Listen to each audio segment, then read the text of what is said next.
കർത്താവിൽ പ്രിയരെ, ഈ വ്യാഴാഴ്ച വരെ ദൈവം നമ്മളെ നടത്തിയ വിധങ്ങൾ അത്ഭുതത്തോടെ, അടയാളത്തോടുകൂടി കഴിഞ്ഞ ഞായറാഴ്ച മുതൽ നമ്മൾ പഠിക്കുന്നതാണ് ഗലാത്യ ലേഖനം 1-ാം അധ്യായമാണ് വായിക്കുന്നത്.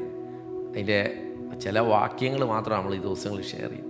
എനിക്കറിയാം, ഇത് ഞാൻ നിങ്ങളോട് സംസാരിക്കുമ്പോൾ ഇതിലൂടെ ചിലത് പരിശുദ്ധാത്മാവിന് എന്നിലും നിങ്ങളിലും ചെയ്യാനുണ്ട്.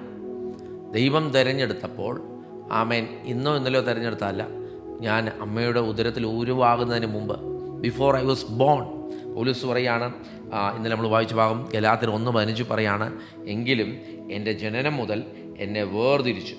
ആമേൻ. നോക്കിയേ, എന്നെ വേർതിരിച്ചൊരു ദൈവം. എങ്കിലും എൻ്റെ ജനനം മുതൽ എന്നെ വേർതിരിച്ചത് ദൈവമാണ്. എന്തിനാ? ദൈവ പദ്ധതിക്ക് വേണ്ടി. ദൈവം തിരഞ്ഞെടുത്ത്, ദൈവമാണ് എന്നെ തിരഞ്ഞെടുത്തത്. ആമേൻ. ഇന്ന് ഇത് പറഞ്ഞുകൊണ്ടിരിക്കുമ്പോഴല്ല തിരഞ്ഞെടുപ്പ് നടക്കുന്നത്. ഇതറിയാനൊരു ഹൃദയം തുറക്കപ്പെടാനൊരു കാരണം ഇപ്പോഴാണ്. പക്ഷേ ദൈവം എന്നെ തിരഞ്ഞെടുത്തത്. ആരെന്നെ കുറ്റം ചുമത്തും? പലരും നോക്കി കുറ്റം പറഞ്ഞു കാണും. ഇല്ല, നിന്നെക്കുറിച്ചുള്ള ദൈവത്തിൻ്റെ പദ്ധതി വലുതാണ്. ആമേൻ. ഇവിടെ പൗലോസ്, ഞാൻ ഇന്നലെ പറഞ്ഞ പോലെ പൗലോസ് പറയാണ്, ദൈവം എന്നെ തിരഞ്ഞെടുത്തു. എപ്പോൾ? ബിഫോർ ഐ വാസ് ബോൺ, ഞാൻ ജനിക്കുന്നതിന് മുമ്പ്.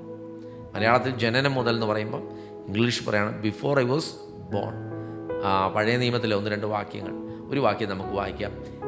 യിരെമ്യാവിൻ്റെ പുസ്തകം, അതിൻ്റെ 1-ാം അധ്യായം 5-ാം വാക്യം. നീ ഉദരത്തിൽ ഉരുവായിരിക്കുന്നതിന് മുമ്പേ ഞാൻ നിന്നെ അറിഞ്ഞു. അപ്പം ഉരുവാകുന്നതിന് മുമ്പേ, ചിലർ പറയും ഞാൻ അമ്മയുടെ ഗർഭത്തിൽ വെച്ച് അല്ല, ഉരുവാകുന്നതിന് മുമ്പേ ദൈവം എന്നെ അറിഞ്ഞു. അറിഞ്ഞവൻ അറിയാം എങ്ങനെ നടത്തണമെന്ന്. ഇങ്ങോട്ട് അയക്കുന്നതിന് മുമ്പേ എന്നെ അറിഞ്ഞെങ്കിൽ ദൈവം നല്ലതല്ലേ ചെയ്യത്തുള്ളൂ? തിന്മ ചെയ്യുമോ? ദൈവം നല്ലതേ ചെയ്യത്തുള്ളൂ. നിൻ്റെ ജീവിതത്തിൽ നന്മ മാത്രമേ ചെയ്യത്തുള്ളൂ. ആമേൻ.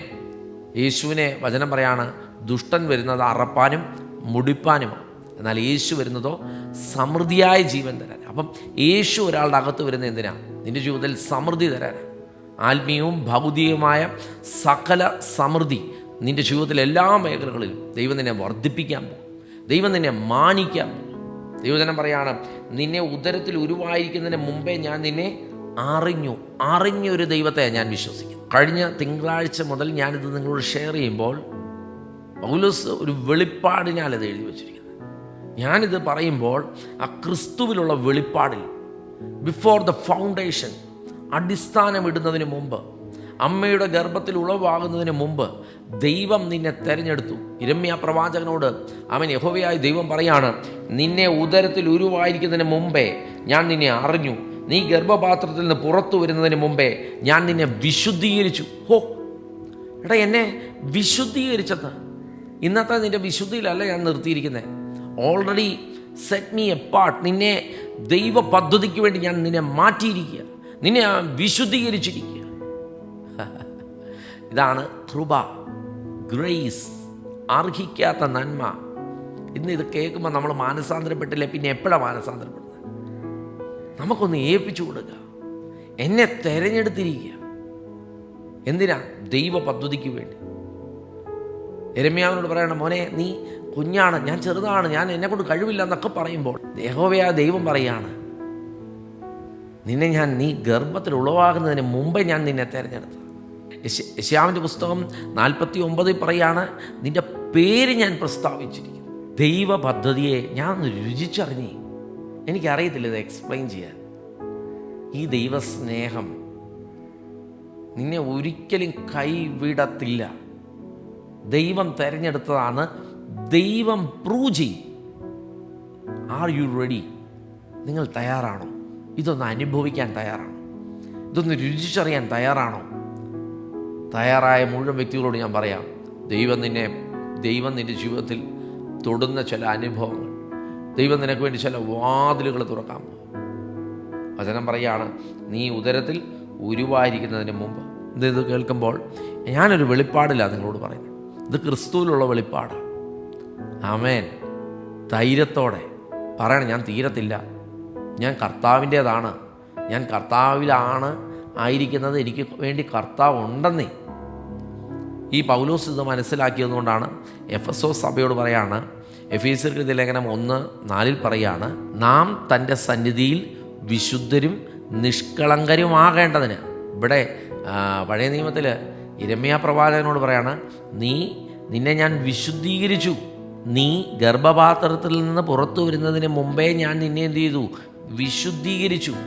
എടാ, ഇത് ദൈവം പറഞ്ഞതാ വിശുദ്ധീകരിച്ചത്. പൗലോസ് ഇതെല്ലാം പഠിച്ചയാളാണ്. ഗമാലിയലിൻ്റെ പാദപീഠത്തിലിരുന്ന് ന്യായപ്രമാണവും പഴയ നിയമം മുഴുവൻ കാണാൻ പഠിച്ചയാൾ. നാം പറയാണ്, നാം തൻ്റെ സന്നിധിയിൽ വിശുദ്ധരും നിഷ്കളങ്കരും ആകേണ്ടതിന് അവൻ ലോകസ്ഥാപനത്തിന് മുമ്പേ നമ്മെ അവനിൽ തിരഞ്ഞെടുത്തു. ലോകസ്ഥാപനത്തിന് മുമ്പേ, ഇന്നോ ഇന്നലെയോ നടന്നതല്ല, അമ്മയുടെ ഗർഭത്തെക്കുറിച്ചല്ല, ലോകസ്ഥാപനത്തിന് മുമ്പേ ദൈവം എന്നെ തിരഞ്ഞെടുത്തു. ദൈവം നമ്മെ അവനിൽ തിരഞ്ഞെടുത്തു, യേശു ക്രിസ്തുവിൽ. ഇന്ന് എന്നെ കേൾക്കുന്ന മുഴുവൻ വ്യക്തികളോട് പറയട്ടെ, നീ ഒറ്റയ്ക്കല്ല, നീ പരാജയമല്ല. യേശു ക്രിസ്തുവിൽ നിന്നെ തിരഞ്ഞെടുക്കപ്പെട്ട വ്യക്തിയാണെങ്കിൽ നിന്നെ ഒരു അത്ഭുതമാക്കേണ്ട പൂർണ്ണ ഉത്തരവാദിത്വം കർത്താവായ യേശുവിനാണ്. നിന്നിലൂടെ ചില പദ്ധതികൾ ദിവസങ്ങളിൽ കർത്താവ് ചെയ്യാൻ പോവുക. ആരും ചെയ്യാത്ത ചില പ്രവൃത്തികൾ, ആരും ഇന്ന് വരെ ചെയ്യാത്ത ചില വൻ കാര്യങ്ങൾ കർത്താവ് നിന്നിലൂടെ ചെയ്യാൻ പോകും. നിന്നിലൂടെ ഇന്ന് ഇത് പറയുമ്പോൾ ഏറ്റെടുത്താട്ടെ, എന്നിലൂടെ കർത്താവ് വൻ കാര്യങ്ങൾ ചെയ്യാൻ പോവുക. ആമേൻ, ആമേൻ. ഒലുസോറിയ, എൻ്റെ ജനനം മുതൽ എന്നെ തിരഞ്ഞെടുത്തവൻ. ആമേൻ. ഇത് കേൾക്കുന്ന മുഴുവൻ പേരോട് പറയാം, യേശുവിനെ ഉയർത്തുവാൻ ദൈവം നമ്മളെ തിരഞ്ഞെടുത്തെങ്കിൽ. ആമേൻ, ആമേൻ. ദൈവസ്നേഹത്തിൻ്റെ മുമ്പിൽ നമുക്കൊന്ന് സമർപ്പിക്കാം പ്രിയമുള്ളവരെ. ഈ വ്യാഴാഴ്ച എൻ്റെ ജീവിതത്തിൽ ഒരു അത്ഭുതം ഞാൻ കാണുക. കാരണം ദൈവം ഇത്രയും എന്നെ സ്നേഹിക്കുന്നെങ്കിൽ പിന്നെ ഞാൻ കുറവുള്ളവനാണെന്നെങ്ങനെ എനിക്ക് പറയാൻ പറ്റും?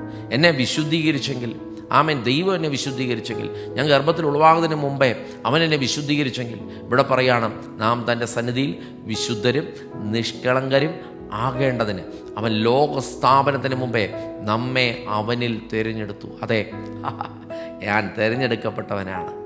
എൻ്റെ മേലുള്ള പദ്ധതി അവൻ ദൈവീകമാണ്. എഫേസ്യ ലേഖനം 2:5 പറയാണ്, കരുണാസമ്പന്നനായ ദൈവമോ നമ്മെ സ്നേഹിച്ച മഹാസ്നേഹം, ആ സ്നേഹത്തിൻ്റെ മുമ്പിൽ ഒന്ന് ഏൽപ്പിച്ചു കൊടുത്തേ. നിൻ്റെ കഴിവോ, നീ പഠിച്ചതോ പ്രാപിച്ചതോ, നീ വലിയ ആളാന്ന് പറയുന്നത് ഒന്നുമല്ല. കരുണാസമ്പന്നനായ ദൈവം നമ്മെ സ്നേഹിച്ചതുകൊണ്ട്, ഈ കൃപയുടെ മഹത്വം, ധനം എന്താന്ന്, ദൈവം എന്നെ സ്നേഹിച്ചതുകൊണ്ട് എന്നിലൂടെ വരാൻ പോകുന്ന നന്മ എന്താന്ന് ദേശങ്ങൾ കാണാൻ പോകും. തെരഞ്ഞെടുപ്പ് ഓൾറെഡി നടന്നതാണ്. ദൈവം നിന്നെ തിരഞ്ഞെടുത്തതാണ്. ആർക്കും നിന്നെ കുറ്റം ചുമത്താൻ പറ്റത്തില്ല, ആർക്കും നിന്നെ മാറ്റി നിർത്താൻ പറ്റത്തില്ല. ദൈവം എനിക്ക് വേണ്ടി ഉണ്ടെന്ന് പറഞ്ഞ്, ദൈവം എനിക്ക് വേണ്ടിയുണ്ട്. അതാ എൻ്റെ ധൈര്യം, അതാ എൻ്റെ ബോൾഡ്നെസ്. ദൈവം എന്നെ നടത്താൻ മതിയായവനാണ്. ആ ദൈവം എനിക്ക് വേണ്ടി ഉണ്ടെങ്കിൽ അവൻ എന്നെ നടത്തുക തന്നെ ചെയ്യും. നമുക്കിന്ന് ഈ വ്യാഴാഴ്ച ഇത് കേട്ടുകൊണ്ടിരിക്കുമ്പോൾ പ്രാർത്ഥിക്കാൻ റെഡിയാണെങ്കിൽ നമുക്ക് ഒരുമിച്ച് പ്രാർത്ഥിക്കാം, ഏൽപ്പിച്ചു കൊടുക്കാം. കർത്താവേ, ഈ തെരഞ്ഞെടുപ്പ് എനിക്ക് ഒന്നുകൂടെ മനസ്സിലാകണം. 5-6 വാക്യങ്ങൾ കേട്ട് മനസ്സിലാക്കുകയല്ല, എൻ്റെ ജീവിതത്തിൽ എനിക്ക് വ്യക്തിപരമായി എനിക്ക് ആ തിരഞ്ഞെടുപ്പ്, എനിക്ക് ആ കർത്താവിനെ തൊടുന്നൊരു അനുഭവം എനിക്ക് വേണം എന്നാഗ്രഹിക്കുന്നവർ നമുക്ക് ഒരുമിച്ച് പ്രാർത്ഥിച്ചാലോ. കർത്താവ് നിങ്ങളെ സന്ദർശിക്കുകയാണ്. കർത്താവ് നിങ്ങളുടെ ജീവിതത്തിൽ വലിയ കാര്യങ്ങൾ ചെയ്യാൻ പോകണം. ആരുടെയും ജീവിതത്തിൽ നടക്കാത്ത വൻ കാര്യങ്ങൾ കർത്താവ് നിന്നിലൂടെ ചെയ്യാൻ പോകും. ഇത് കേട്ടുകൊണ്ടിരിക്കുമ്പോൾ കർത്താവ് നിങ്ങളുടെ അടുക്കൽ നിൽപ്പുണ്ട്. നിന്നെ ഞാൻ തിരഞ്ഞെടുത്താണ് പ്രിയ മോനെ, മോളെ എന്ന് പറഞ്ഞുകൊണ്ട് യേശു നിൻ്റെ അടുക്കൽ നിൽപ്പുണ്ട്. യേശുവിൻ്റെ സ്നേഹം നിന്നെ തൊടുകയാണ്. യേശു നിന്നെ തൊടുകയാണ്. നിൻ്റെ തലമുറയെ തൊടുകയാണ്. നിൻ്റെ സമ്പത്തിനെ തൊടുകയാണ്. നീ അനുഗ്രഹിക്കപ്പെടുക എന്നുള്ള ദൈവത്തിൻ്റെ വാഗ്ദത്തമാണ്. നിൻ്റെ എല്ലാ മേഖലകളിലും ദൈവം നിന്നെ വർദ്ധിപ്പിക്കുന്ന, കായ്ക്കുന്ന അനുഭവം, ലാസ്റ്റ് ചെയ്യുന്ന ഫ്രൂട്ട്സ്, ലാസ്റ്റ് ചെയ്യുന്ന നിന്നിലുള്ള ഫലങ്ങൾ നിലനിൽക്കുന്ന നിലയിൽ ദൈവം നിന്നെ തിരഞ്ഞെടുത്തുവെന്ന് തെളിയിക്കുന്ന നിലയിൽ ചില അത്ഭുതങ്ങൾ എൻ്റെ നിങ്ങളുടെ ജീവിതത്തിൽ കർത്താവ് ചെയ്യാൻ പോവുക. നമുക്ക് പ്രാർത്ഥിക്കാം. കർത്താവെ, നന്ദിയോടെ സ്തുതിക്കുന്നപ്പാ, അനുഗ്രഹിക്കപ്പെട്ട ഈ വ്യാഴാഴ്ച പരിശുദ്ധാത്മാവ് ഇത് കേൾക്കുന്ന മുഴുവൻ പേരുടെ ജീവിതത്തിൽ ആ തെരഞ്ഞെടുപ്പ് മനസ്സിലാക്കി ധൈര്യത്തോടെ മുമ്പോട്ട് പോകാൻ ഞാൻ തീരത്തില്ല. എൻ്റെ കൂടെ കർത്താവുണ്ട്. എനിക്ക് വേണ്ടി പ്രവർത്തിക്കാൻ സ്വർഗമുണ്ട്. ഞാനത് ഏറ്റെടുക്കുകയാണ്. സ്വർഗം അത് ചെയ്തതിനായി സ്തോത്രം. ഒറ്റയ്ക്കായിരിക്കുന്ന ചില തലമുറകൾക്ക് വേണ്ടി ചിലർ പ്രാർത്ഥിക്കുന്നുണ്ട്. കർത്താവെ, അവരായിരിക്കുന്ന രാജ്യത്ത് കർത്താവിൻ്റെ മഹത്വം ഇറങ്ങി, കർത്താവിൻ്റെ സാന്നിധ്യം ഇറങ്ങി, കർത്താവ് അവരെ സന്ദർശിച്ച് കർത്താവിൻ്റെ പ്രവൃത്തി അവിടെ വെളിപ്പെടട്ടെ. അടഞ്ഞു കിടക്കുന്ന വാതിലുകൾ തുറക്കപ്പെടട്ടെ. സാമ്പത്തികമായ നന്മകൾ വെളിപ്പെടട്ടെ. നാളുകളായിട്ട് ചില ബുദ്ധിമുട്ടുകൾ അനുഭവിക്കുന്ന സാലറി ലഭിക്കാതിരിക്കുന്ന വ്യക്തികൾക്ക് സാലറി ലഭിക്കട്ടെ. നിൻ്റെ മേലുള്ള അടിസ്ഥാനം എന്താണെന്ന് കർത്താവ് ദിവസങ്ങളിൽ കാണിച്ചു കൊടുക്കാം. പിശാച് തോറ്റവനാ, പരാജയപ്പെട്ടവനാ. ക്രിസ്തുവിൽ ഞാൻ ജയാളിയാണ്. ഞാൻ ജയത്തോടെ തന്നെ നടക്കും. എല്ലാ മേഖലകളിലും കർത്താവിൻ്റെ മഹത്വം എൻ്റെ കൂടെയുണ്ട്. കർത്താവ് അത് ചെയ്തതിനായി നന്ദി. പ്രാർത്ഥന കേട്ടതിനായി സ്തോത്രം. യേശുവിൻ്റെ പുണ്യനാമത്തിൽ തന്നെ ആമേൻ. കർത്താവ് എല്ലാവരെയും അനുഗ്രഹിക്കട്ടെ. ജയത്തിൻ്റെ ദിവസം, അത്ഭുതത്തിൻ്റെ ദിവസം. ഈ പ്രോഗ്രാം നിങ്ങൾക്ക് അനുഗ്രഹമാണെങ്കിൽ മറ്റുള്ളവർക്ക് ഷെയർ ചെയ്ത് കൊടുക്കുക. എല്ലാ ദിവസവും രാവിലെ 5 മണിക്ക് യൂട്യൂബിലും ഫേസ്ബുക്കിലും ടെലികാസ്റ്റ് ചെയ്യാണ്. ആമേൻ. നിങ്ങളുടെ ജീവിതത്തിൽ ആമേൻ നിങ്ങൾ ഈ വചനം കേൾക്കുമ്പോൾ നിങ്ങൾക്ക് കമൻറ്റ് ചെയ്യാം. അപ്പോൾ തന്നെ മറ്റെന്തെങ്കിലും പ്രാർത്ഥന സഹായത്തിന് നിങ്ങൾക്ക് ഈ നമ്പറിൽ കോൺടാക്റ്റ് ചെയ്യാം. കർത്താവ് നിങ്ങളെല്ലാവരെയും ധാരാളമായി അനുഗ്രഹിക്കട്ടെ. നാളെ പ്രഭാതത്തിൽ നമുക്ക് വീണ്ടും കാണാം. കർത്താവ് അത്ഭുതത്തോടെ നടത്തട്ടെ. God bless you.